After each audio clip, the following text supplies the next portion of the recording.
Saudara-saudara, selamat berjumpa kembali di rubrik kita bersama Insights on Innovation.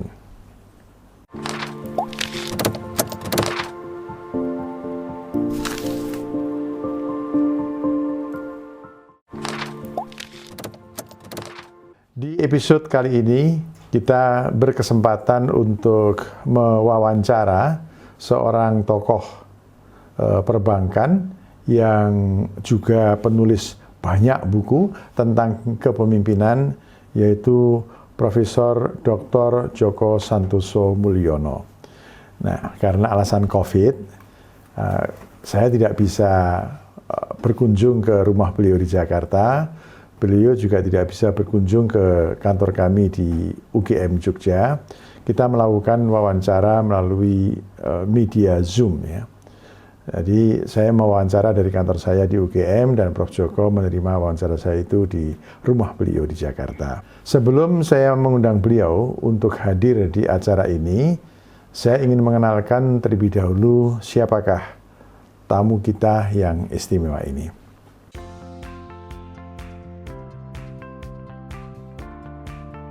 Profesor Dr. Djoko Santoso Mulyono lahir pada 24 Desember 1940 di Jakarta Pusat.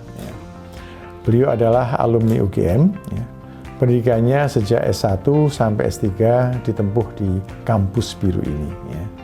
S1 dan S2-nya dari Fakultas Ekonomi dan S3-nya dari Psikologi Industri. Nah, selain di UGM, beliau pernah juga mengenyam pendidikan pada program for senior eksekutif dari Sloan School of Management, Massachusetts Institute of Technology, MIT, Cambridge, Amerika Serikat, tahun 1983. Sekarang beliau adalah CEO pada Naraya Consulting, lembaga konsultasi yang bergerak di bidang pembangunan budaya kerja, human capital, terutama leadership dan pengembangan organisasi perusahaan. Sudah lebih dari 20 perusahaan yang sudah dibangun budaya kerjanya, termasuk kelompok Astra, Garuda Indonesia, sejumlah lembaga perbankan, kontraktor, dan beberapa BUMN lainnya. Beliau mendapatkan beberapa penghargaan dari negara sebagai pembayar pajak perorangan terbesar nomor 98 dari 200 pembayar pajak terbesar tahun 1991. Satya Lencana Pembangunan dan Bintang Bakti Budaya tahun 2006. Nah, suami dari Ibu Ning Suryati ini dikaruniai 3 anak dan 4 cucu. Nah, kisah sukses rumah tangga ini termasuk di dalam mendukung karier Prof. Djoko sebagai pemimpin perbankan, itu ditulis di dalam sebuah buku yang menjadi sangat populer, yang ditulis oleh Ibu Ning sendiri, berjudul Kasih Sayang Bukan Matematika. Di dunia kerja, beliau meniti karier dari bawah, dimulai ketika pada 1966 di usia yang masih 26 tahun, Djoko Santoso Muda diterima sebagai karyawan di PN Garam dan menjabat sebagai asisten ekonomi keuangan. Hanya 1 tahun bekerja di sini, beliau kemudian pindah menjadi pegawai tinggi di Direktorat Jenderal Bea dan Cukai. Di sini pun hanya bertahan 4 tahun. Tahun 1971, beliau berpindah ke Bank Ekspor Impor Indonesia. Disinilah karier beliau menanjak dari bawah, pelan-pelan mendaki sampai ke puncak, dan pada 1986 beliau dipercaya menjadi direktur di bank tersebut. Nah, karier kepemimpinannya di dunia perbankan berlanjut ketika pada 1993 beliau dipercaya menjadi direktur utama BRI dari 1993 sampai tahun 2000. Nah, tuntas menimba pengalaman sebagai pemimpin di dunia perbankan pada tahun 2000 ya, di usia yang tergolong sudah tidak muda lagi, 62 tahun, tapi dengan semangat mudanya, Prof. Djoko turun gunung dari gunung perbankan dan mendaki gunung baru, yaitu Gunung Ilmu Pengetahuan. Beliau melanjutkan program S3-nya dan hanya dibutuhkan waktu 2 tahun untuk menyelesaikannya dan kemudian mendapatkan gelar doktor lulus ya, dengan predikat cum laude. Karier barunya ya, sebagai ilmuwan itu diperkokoh ketika pada Desember 2008 itu beliau mendapatkan gelar guru besar dari Menteri Pendidikan dan kemudian menulis banyak buku tentang kepemimpinan. Sampai sekarang sudah ada 12 buku yang beliau tulis, semua bukunya laris. Ya. Tapi yang paling monumental adalah buku beliau berjudul The Climbers, yang terbit 2 kali. Ya. Buku tersebut pertama terbit pada 19 Oktober 2013, ya, dan terjual laris. Ya. Kemudian 7 tahun setelah itu, tahun 2020, buku tersebut direvisi, diperbarui datanya, dipertajam analisisnya, dan terbit sebagai buku baru, dan menjadi the first of 10 best sellers di Indonesia. Nah, buku ini seperti juga buku-buku sebelumnya sangat kaya dengan ilustrasi yang bersumber dari pengalaman beliau sebagai pemimpin dan pengalaman para kolega dan junior beliau yang juga mempunyai pengalaman cemerlang di dunia bisnis dan perbankan. Nah, hari ini saya merasa terhormat mendapatkan kesempatan untuk menimba ilmu langsung dari beliau, untuk dapat belajar dari pengalaman beliau sebagai praktisi dan sekaligus sebagai teoritisi yang menulis buku tentang kepemimpinan. Nah, tema yang kita perbincangkan sekarang terkait dengan buku terakhir yang ditulis oleh beliau, yaitu The Climber. Baik, selamat pagi Prof. Djoko. Apa kabar hari ini, Prof? Assalamualaikum warahmatullahi wabarakatuh. Waalaikumsalam warahmatullahi Wajir, kabar baik. Ya. Sehat selalu. Bagus. Nah, Jogja tadi malam itu hujan sangat lebat. Di Jakarta bagaimana, Prof? Sama, hujan sangat lebat juga. Dan kasihan beberapa wilayah di DKI kena banjir. Wah, itu seharian itu selalu mengalami itu setiap musim hujan di Jakarta. Ya, mudah-mudahan segera teratasi banjir itu, Prof, ya. Amin. Prof, hari ini kita mau berbincang-bincang mengenai buku Prof, The Climber, ya. Monggo. Buku yang sangat menarik, ya. Saya juga sangat tertarik dan ternyata publik juga tertarik dengan buku itu sehingga menjadi bestseller ya, Prof, ya. Ya. Prof, ini judulnya kan The Climber ya, Prof, ya. Dan Climber itu kan Prof. Judri mengakui bahwa itu kan awalnya ditulis oleh Stoltz ya dalam buku mengenai adversity question itu. Nah, tolong Prof jelaskan ya The Climber ya, kekhasan buku The Climber ini ya dibandingkan buku aslinya dari Stoltz ya tentang adversity question itu, Prof. Monggo, Prof. Ya. Sedikit saya koreksi, waktu saya menyusun buku ini Stoltz hanya saya pakai karena dia mendapatkan 3 istilah yang bagus. Ya. Tapi waktu saya tulis buku ini, mengapa climbers? Karena orang itu harus mendaki untuk mencapai kedudukan tertinggi, kedudukan macam-macam. Nah, di Stoltz tidak ditulis yang saya tulis climbers. Apa? Khasnya buku ini apa? Menjelaskan bahwa seseorang itu, siapapun dia harus bisa dulu. Baru jadi, baru punya. Makanya buku itu, subjudulnya itu, Climbers Bisa Jadi Punya.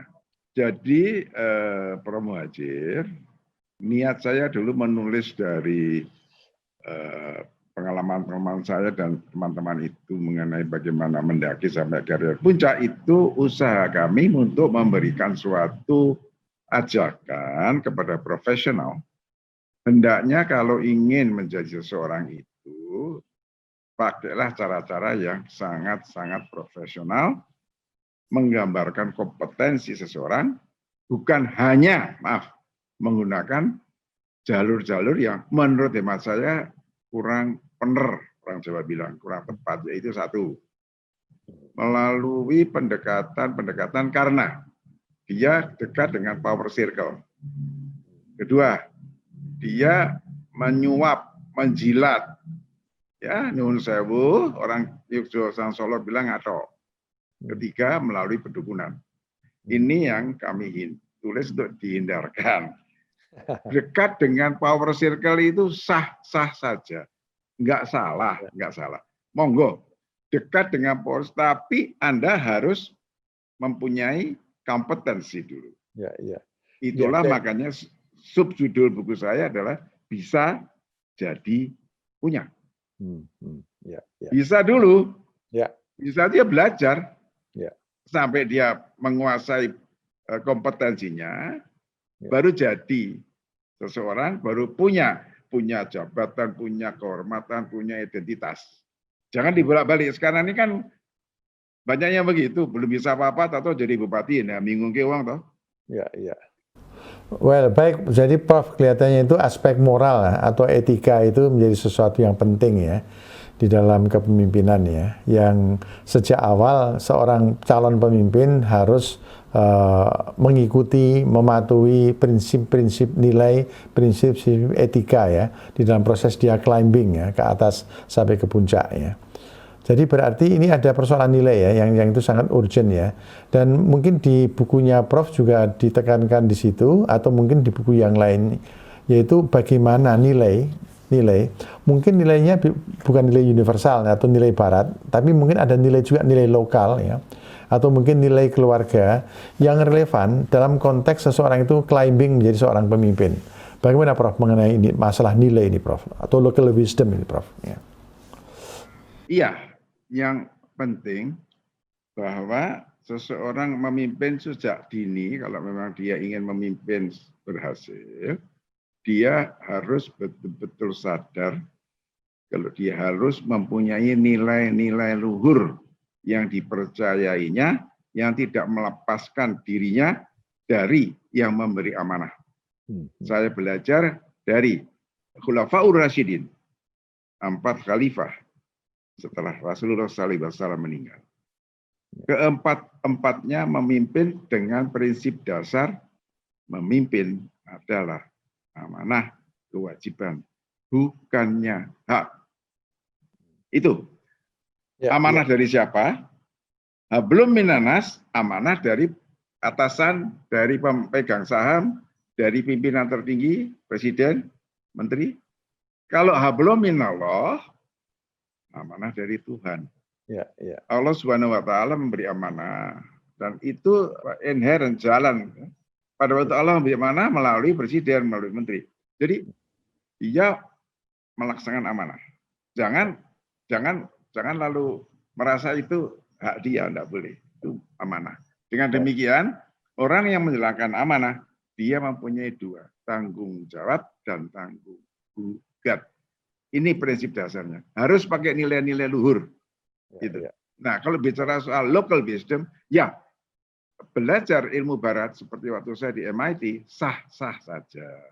Tetapi leadership di sana itu dengan kita kadang-kadang tidak selalu sejalan. Yang jelas, roh ketimuran dan roh yang menyangkut keislaman maupun agama lainnya itu enggak muncul dalam leadership. Saya menggunakan local wisdom. Gitu. Jadi local wisdom menjadi Prof itu bisa artinya nilai-nilai lokal budaya, bisa artinya nilai-nilai agama ya, yang secara intrinsik itu harus masuk menjadi bagian dari kepribadian seorang pemimpin, sehingga ketika pemimpin itu maju dan dalam kepemimpinannya itu tidak meninggalkan nilai-nilai tersebut ya Prof ya. Baik Prof, nilai itu yang penting ya. Tapi ada hal yang lain dan ini relevan dengan forum kita di sini tentang inovasi. Pemimpin yang baik adalah yang inovatif. Dengan inovasinya, seorang pemimpin bisa mengubah organisasinya, bisa mengubah masyarakat. Nah, dalam konteks climbing ini, Prof, implisit atau eksplisit di mana inovasi itu mendapatkan relevansi, Prof?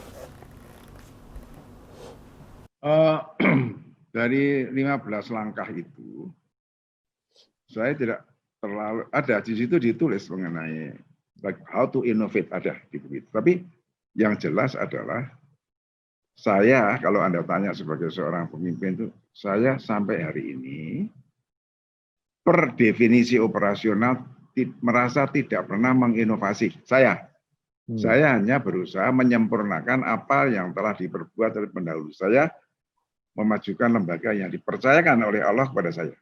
Ya, ya. Saya nggak merasa inovasi, saya menyempurnakan dia, tapi inovasi. Ya, ya. Ya, baik. Inovasi kan bisa berasal dari sesuatu yang tidak ada menjadi sesuatu yang baru ada, atau dari sesuatu yang ada perbaikan-perbaikan yang dilakukan, sehingga menjadi lebih baru, menjadi lebih relevan dan sebagainya. Dan saya kira Prof telah mengalami situasi seperti ini ya. Jadi bagaimana bisa berpikir yang di luar yang biasa, ada istilah pemikiran yang breakthrough gitu ya, menerobos ya, dari kebiasaan, ada juga melakukan loncatan berpikir out of box ya, sehingga kemudian sesuatu yang seperti tidak terpecahkan itu menjadi terpecahkan. Ada nggak Prof pengalaman seperti ini dalam karir Prof sebagai pemimpin? Bukan punya hanya ada, tapi mungkin boleh dikatakan banyak.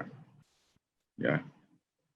Waktu, apakah boleh saya bercerita agak panjang mengenai hal ini? Monggo Prof, silakan Prof. Ya. Tadi Anda membacakan karier saya, bahwa saya itu sebelum di Bank BRI, saya memang dibesarkan di Bank Eksim. Ya. Setelah bekerja di BA juga, saya bekerja di Bank Eksim 15 tahun, saya diangkat menjadi direktur. Pada tahun 1989 itu Bank Eksim ingin memindahkan, karena sudah cukup penuh, gedung kantornya di downtown depan stasiun kota ke midtown di Jalan Gatot Subroto. Kami sudah punya tanah kira-kira 4,1 hektar. Detik itulah saya nggak berani mengatakan inovasi, tetapi saya itu merenung bahwa negara ini merdekanya itu tahun 45, tapi kok belum banyak kesempatan menunjukkan kebolehannya di dalam membangun. Kalau profesor itu jalan mulai patung kuda di depannya BI sampai dengan patung orang berteriak di Senayan, ujung, gedung-gedung yang dibangun oleh kontraktor dan direncanakan oleh arsitek domestik hanya 2, Wisma Nusantara dan HI. Lainnya itu dibangun oleh asing, dibangun oleh arsitek asing dan orang asing. Pada waktu saya melihat kesempatan, ya ini kesempatan, betul-betul direksi Bank Eksim atas usulan saya setuju, tidak mengundang satupun kontraktor asing, tidak mengundang satupun arsitek asing. Nah, hasilnya kelihatan sekarang. Anda kalau lihat kantor pusat Bank Mandiri, itu dulu kantor pusat Bank Eksim. Sangat bagus, monumental. Jadi, memang nggak ngundang lainnya. Ternyata bisa mampu bangsa ini membangun dengan bagus. Itu menurut saya hanya bukan innovate, tapi mengajak sesuatu yang baru. Membuktikan anak bangsa adalah anak-anak yang potensinya tinggi. Ya, Prof, saya koreksi Prof, itu innovate Prof. Kalau menurut saya, yang diinovasi itu adalah budaya Prof. Budaya organisasi, budaya birokrasi, dari kecenderungan untuk terlalu menyerah pada kekuatan dari luar, kepada kecenderungan yang lebih berorientasi kepada kapasitas yang ada dari dalam. Kan Prof mencoba mengubah cara pandang orang bahwa proyek yang besar harus dilakukan oleh perusahaan besar asing gitu. Tidak memberi ruang kepada perusahaan domestik untuk melakukannya. Nah, kalau seperti ini kapan mereka bisa dewasa kan gitu kan? Prof menggebrak ini supaya ada keberanian untuk menggunakan tenaga dari dalam, lembaga dari dalam, dan itu lembaga milik negara sendiri toh, untuk bisa melakukan sesuatu yang besar agar ada nanti inovasi dari perusahaan domestik tersebut menjadi lebih besar. Kira-kira begitu ya Prof ya. Nah, ini Prof untuk melakukan seperti ini itu dibutuhkan keberanian Prof. Karena ini bisa berisiko. Dan tentu ya itu besar juga. Barangkali Prof bisa menjelaskan risiko apa yang dialami ketika Prof melakukan itu, Prof? Barangkali ada juga hal yang serupa dengan ini yang Prof bisa ceritakan yang juga itu merupakan suatu keputusan yang berisiko. Padahal itu dibutuhkan dalam rangka menjaga eksistensi dari institusi yang Prof pimpin. Ya. Pertama, ya, orang yang ingin berbuat sesuatu yang berbeda itu pasti mendapat tantangan karena orang itu senangnya sudah mapan. Nah, pertama, saya didatangi oleh kontraktor asing dan arsitek asing beramai-ramai. Mereka mengatakan kepada saya, Mr. Joko, why didn't you give us opportunities to join your big project? Why did you discriminate us? Gitu. Cuma tuh datang pagi-pagi jam 9 di kantor saya, masih di sana yang di depan stasiun. Lalu saya jawab, maksudmu apa? Dia bilang, loh kamu kan mau bangun gedung pusat yang begitu besar dan bagus. Kok kami nggak diberi kesempatan? Kenapa? Saya jawab, nggak apa-apa. Karena saya merasa saya tidak melanggar undang-undang negara ini. Yang mengharuskan saya mengundang Anda itu siapa? Gitu. Nah, ini sikap seorang yang siap merdeka. Kita itu orang Jawa, berdini wedi karo londo, Mas. Saya enggak. Terus si londonya, loh enggak begitu Tuan. Baiklah, biarkan kami ikut bersaing. Supaya kami ada kesempatan. Enggak.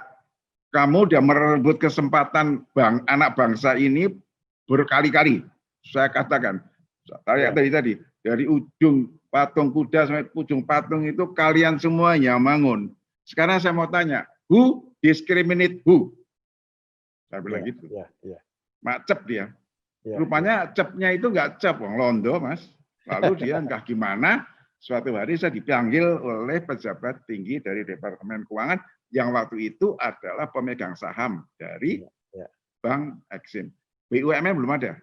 BUMN baru ada 1998 tahun kemudian. Saya di langsung. Oh enggak, ketinggian. Hanya saya nggak mau sebut tingkatnya, orangnya udah meninggal. Dia tanya sama saya, Bapak, apakah betul Bank Exim merencanakan membangun gedung baru kantor pusat? Betul, Pak. Dan sudah disetujui anggarannya oleh pemegang saham. Berapa, Pak? Lantainya, Pak. Ke atas 32, ke bawah 3. Loh, Pak, saya dengar Bapak tidak mengundang sama sekali kontraktor asing dan arsitek asing. Betul. Kenapa, Pak? Yang saya tanya, kenapa harus? Bingung tak Bapak saya tanya? Justru yang tanya, Pak, kenapa kok saya dipersoalkan mengundang, sedangkan yang saya undang itu anak-anak Bapak juga, wong itu PT-PT BUMN kontraktor Waskita Karya, Hutama Karya, Adikarya, PNPP itu kan anak Bapak. Dan saya ini, bank ini kaya mau bangun, kok kenapa saya harus berikan ke Londo? Itu yang saya ngomong belak-belakan. Dia kaget, Pak Joko, saya ingat itu kontraktor kita tuh baru bisa bangun paling tinggi 20. Iya Pak, 20 lantai, ke bawah 2. So what? Saya gitu kan. Lupa, itu kan risikonya berat Pak Joko. Bangsa ini tidak akan maju kalau pola berpikir kita sebagai pemimpin hanya ketakutan pada risiko. Saya bilang begitu.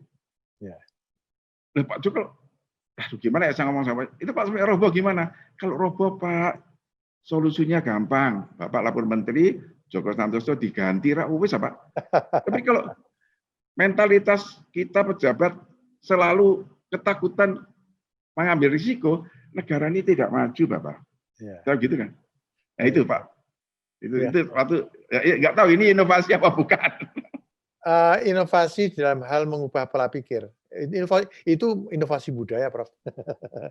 Kalau kemudian bisa mengubah tren. Saya kira kalau lebih sempit, inovasi behavior, perilaku. Bisa juga di situ. Behavior kan basisnya kan budaya, jadi masuk ke budaya juga.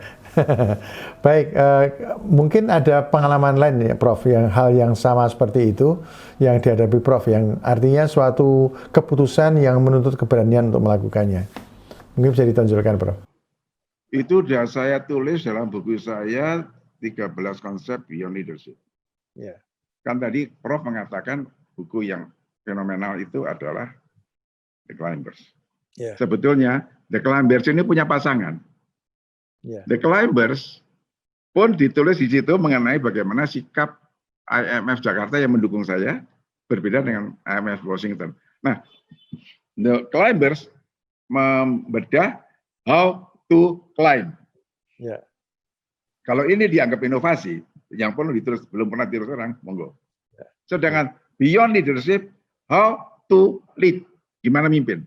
Yeah. Yeah. Disitulah saya bedah. Ya, pada waktu krisis multidimensi 1998, di mana saya sebagai warga negara Indonesia yang ikut sudah hidup waktu perang kemerdekaan, saya sangat sedih melihat Kamdesu, Sedakep, Soeharto nunduk teken. Pak, rasa kehormatan kebangsaan saya tersinggung. Betul, ya Prof.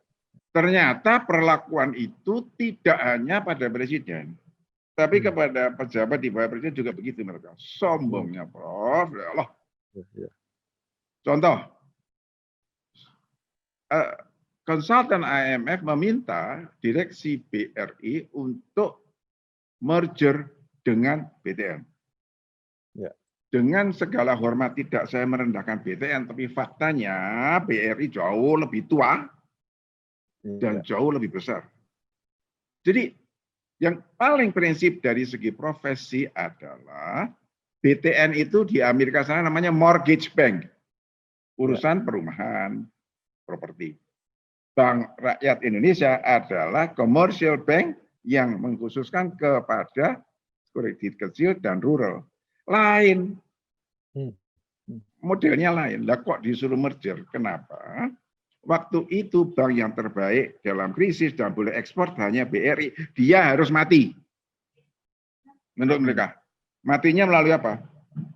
Seakan di-merge dengan alasan, lo itu lo bangmu yang temanmu yang 4 sudah di-merge kan jadi mandiri kan bagus. Mbok kamu yang merge. Mati Pak kita. Saya tolak. Kedua, ini yang lebih naif lagi Pak. Di depannya World Bank, IMF, BPKP, BI, Komisaris Direksi BRI, mereka mengatakan supaya Bank Rakyat Indonesia menutup seluruh cabang dan konsentrasi kepada keahliannya yang sudah diakui dunia, yaitu apa? Kapabilitasnya untuk membentuk perbankan di daerah kecil-kecil. Kita punya 3.000 kantor. Konsentrasi situ, jadi cabangmu berikan kepada gendengnya lagi, maaf, Big Brother. Saya tanya, who is my big brother? Of course, Mandiri and BNI. In what sense? Saya bilang gitu. Dia bilang, well, nggak bisa ngomong. Pak, bisa dibayangkan Pak, kalau waktu itu sebagai seorang direktur utama saya takut kehilangan jabatan, saya manut Pak, nggak ada Pak satelit terbang sekarang Pak. Itu saya tolak. Bahkan saya usir Pak, orang IMF saya usir dari kantor saya. Itu loh Prof. Wah, itu suatu suatu keputusan yang besar ya dan berisiko ya. Saya bisa membayangkan ya, yang dilawan itu IMF ya. Dan itu pasti penentangan semacam itu penentangan yang besar ya. Dan saya bisa membayangkan kira-kira seperti apa itu marahnya IMF itu. Prof nggak takut ketika itu Prof melakukan penentangan seperti itu? Iya. Saya takut. Tadi kembali kepada nilai-nilai memimpin dari Khulafaur Rasyidin, memimpin itu amanah dan kewajiban. Saya takut kalau saya menyerah.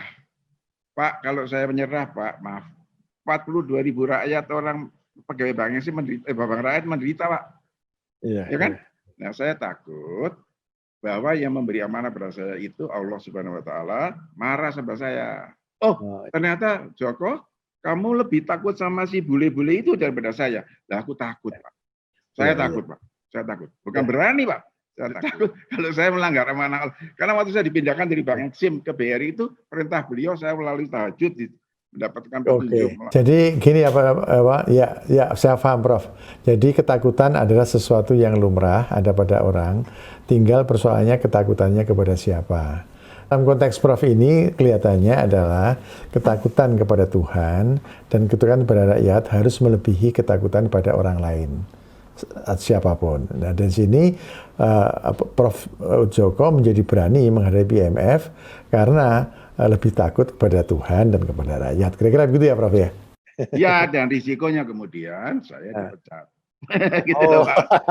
Dipecat. Dan itu resmi diberitahu oleh Menteri. Bulan Januari 2000 saya dipanggil oleh Menteri Keuangan Bambang Sutibyo. Ya. Prof, berarti itu malapetaka, Prof. Ya. Nah, ntar dulu ya. Itu malapetaka ya. Tapi barangkali ada blessing in disguise di balik malapetaka itu, Prof. Ada nggak, Prof? Ya.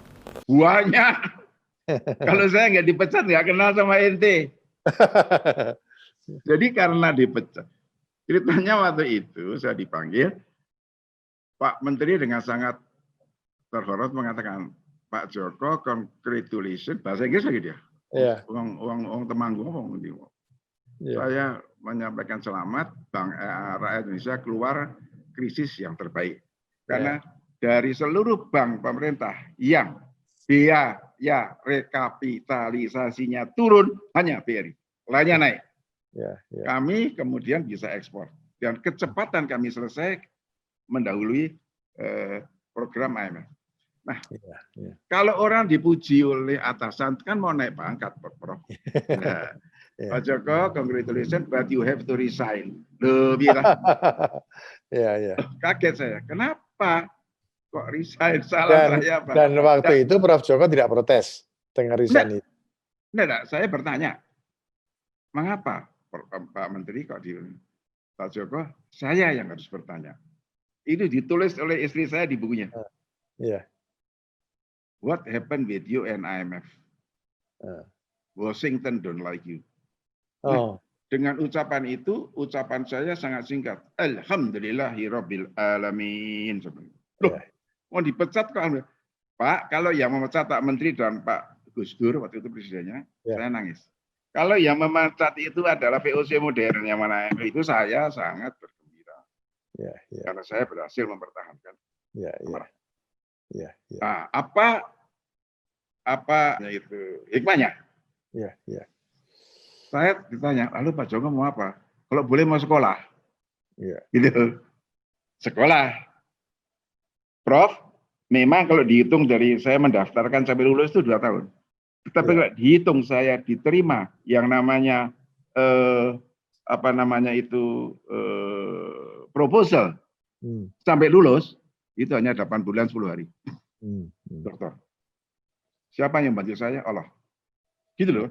Jadi saya percaya. Hikmahnya apa? Seandainya saya masih dirut waktu itu, saya belum doktor. Dan saya belum profesor.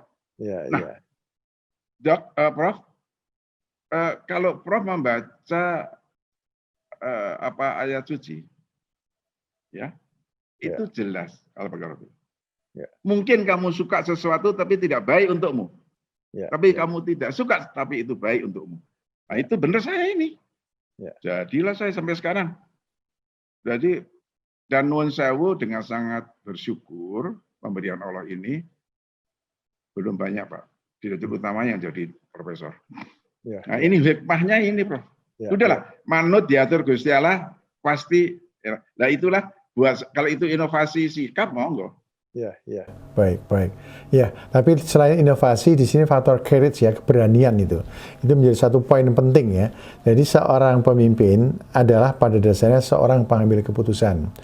Dan setiap keputusan itu pasti ada risikonya. Nah, seorang pemimpin harus siap juga mengambil risiko, termasuk risiko karirnya dia sendiri. Kalau memang itu dilakukan dalam rangka menyelamatkan kepentingan yang lebih besar. Kira-kira begitu ya, Prof ya. Ini pelajaran cocok. Tapi sebetulnya tadi courage tapi juga karena takut melanggar amanah. Betul. Keberanian terhadap hablum minanas, tapi ketakutan terhadap hablum minallah. Betul. Di sinilah maksud yang saya anjurkan, pimpinlah dengan mendekat ke spiritual intelligence. Ya, itu konsep yang penting ya, spiritual intelligence ya, menjadi sesuatu yang relevan untuk konteks sekarang ya. Yang sepertinya sebagai banyak pemimpin itu lupa pada intervensi seperti itu. Ya. Prof Joko, ini Prof. Jadi dari orang Prof Joko itu nampak bagaimana ternyata sulitnya seorang pendaki ya, mendaki dari bawah untuk sampai ke puncak ya. Karena semakin tinggi kita mendaki, akan semakin besar badai yang kemudian menerpa kita. Kekuatan seorang pendaki itu menentukan keberhasilannya dalam mendaki. Banyak orang yang tidak berani mendaki terlalu tinggi sehingga mereka merasa puas sebagai camper di tengah gitu. Nah, tetapi Prof Joko bukan tipe camper, tapi the real climber ya, yang kemudian bisa sampai ke puncak sebagai CEO, dan ketika di atas memang betul-betul tantangannya luar biasa. Seperti Prof Joko sudah jelaskan itu, menghadapi company IMF itu pun, dan sampai pada risiko yang terberat yaitu kemudian harus keluar dari jabatannya sebagai Direktur Utama BRI. Itu suatu yang luar biasa, dan saya membayangkan dampak psikologisnya bagi Prof pun juga saya membayangkan sangat luar biasa. Tetapi bagaimana Prof mensikapi ini, terutama yang sangat penting adalah dukungan keluarga Prof. Ya, dukungan istri, mungkin dukungan anak dan sebagainya dalam menghadapi situasi seperti ini bagaimana Prof? Ya.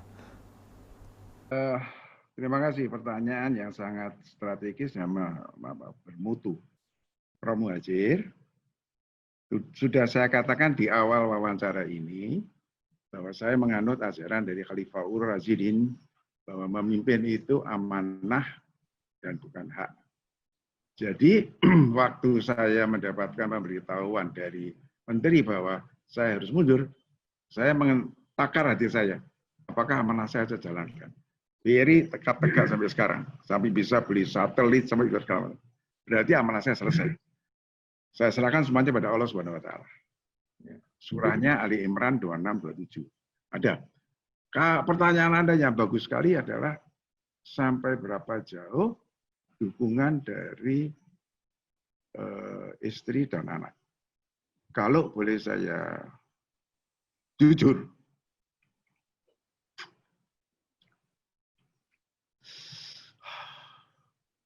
sangat tinggi.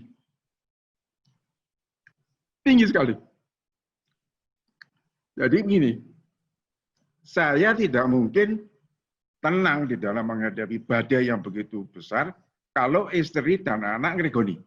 Itu prinsip dasar. Nah, selama ini, sejak saya karier di cabang kecil-kecil sampai saya menjadi direktur, sampai direktur utama, istri itu selalu, kalau bahasa Inggrisnya, stand by me.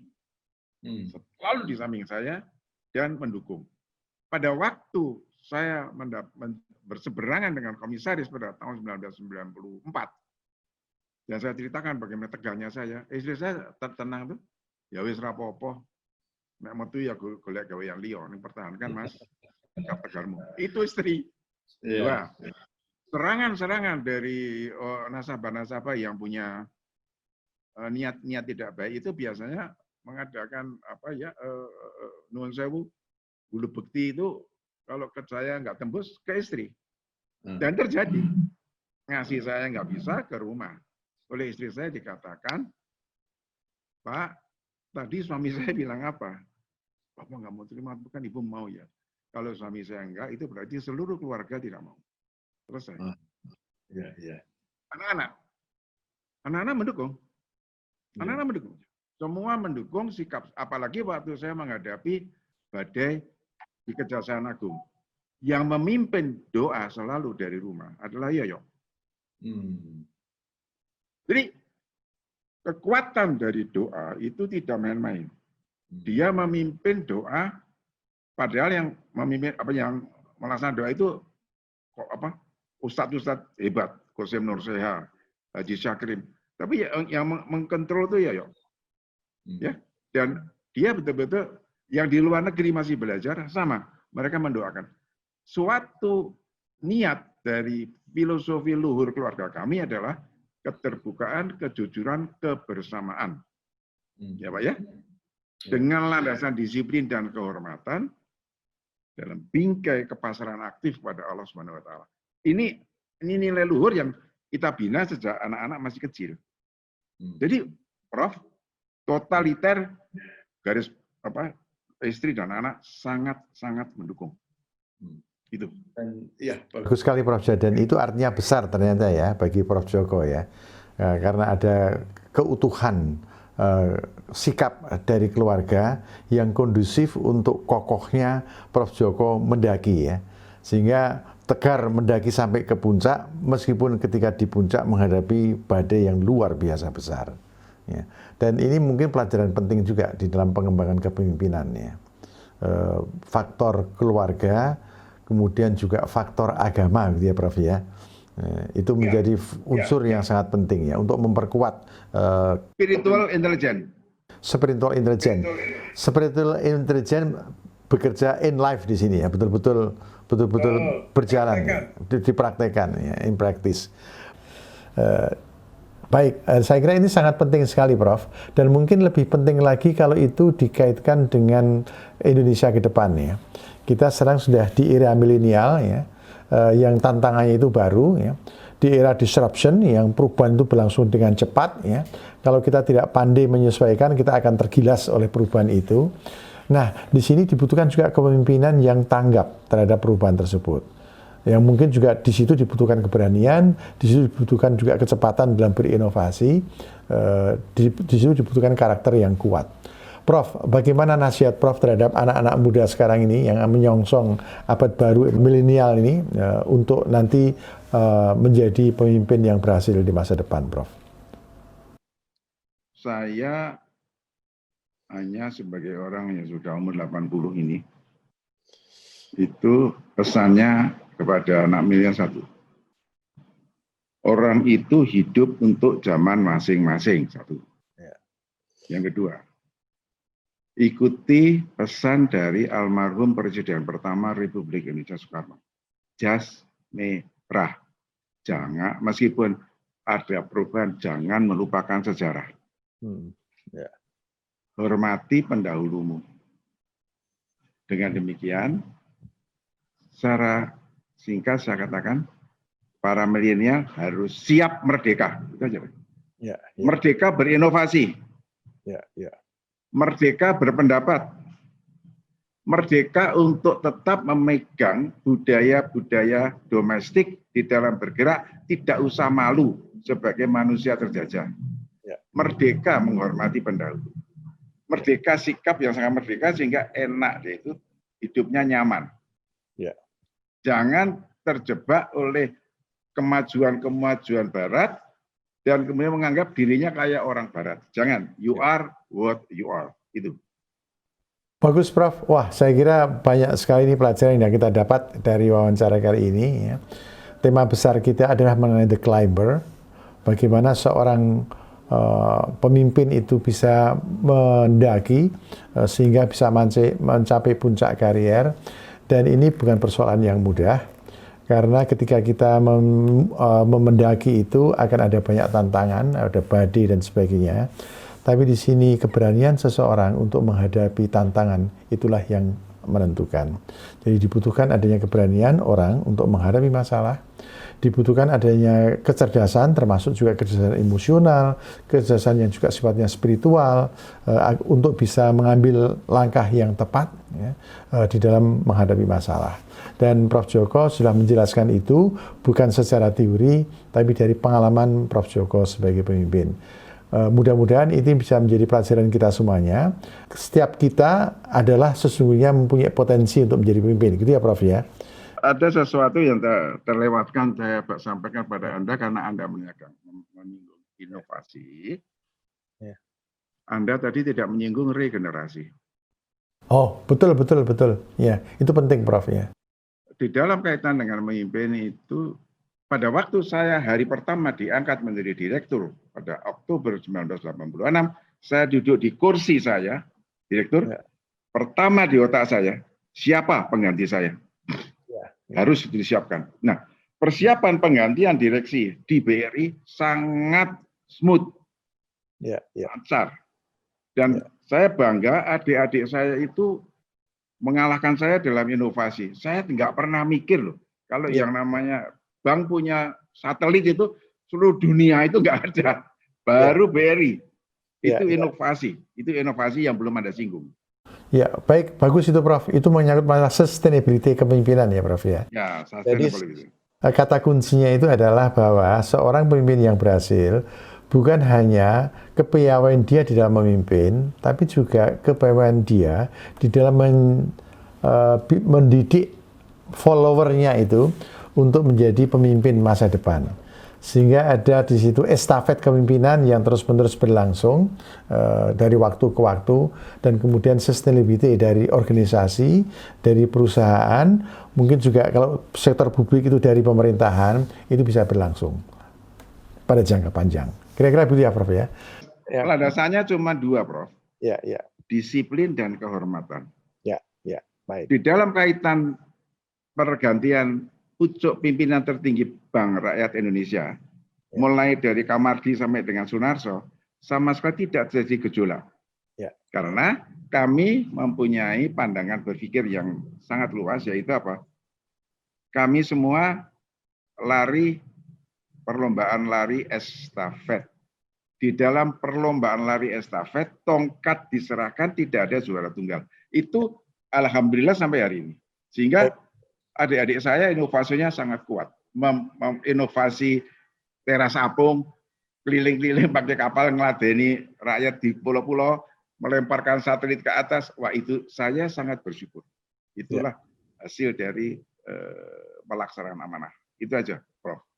Baik, terima kasih Prof. Joko.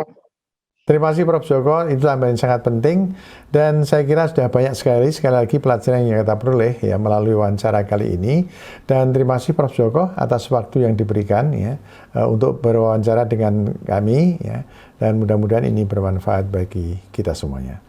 Terima kasih, sampai di sini. Assalamualaikum warahmatullahi wabarakatuh, Prof. Joko. Waalaikumsalam. Sampai jumpa di episode kita berikutnya. Terima kasih.